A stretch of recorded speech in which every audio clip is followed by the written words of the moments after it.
See, they need to be restored. This is my mother flying off in her mind. From being a doctor to being unable to talk, to walk, to do anything.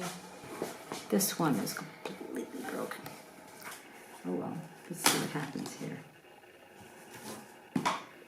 But you see she has the crack in her head there, which is the future of what's going to happen to her brain. Here she is really at the beginning of her illness.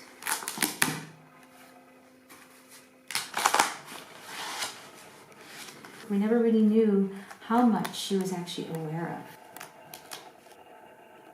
of. From an incredibly verbal, remarkably lively woman, she just shut down.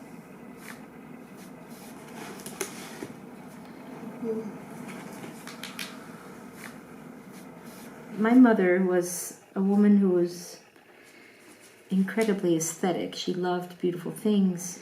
She loved Clint. She had a great heart, but she had to be the center of attention. It was one of her big things. I remember that aspect of her very well. So I think she needed sort of like a constant reassurance. She had grown up with a father who had gone for literally becoming, he had been a rag picker in Chicago and then important in the business world. He was only 34 when he died of heart attack. And her mother went quite crazy. She just abandoned her and her brother, and went to Europe. And this is also broken here.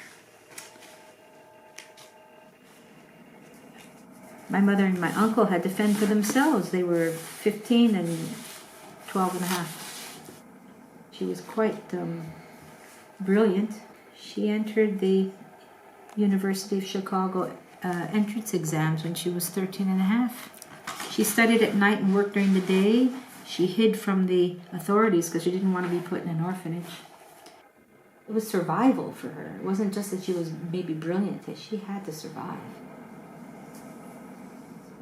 I did her completely from memory, but it looks like her. I never looked at any photograph when I did her. Not just my mother, my father too. They were both completely and totally convinced that their children should be artists. They absolutely were convinced. They said they used to say it's the ultimate freedom.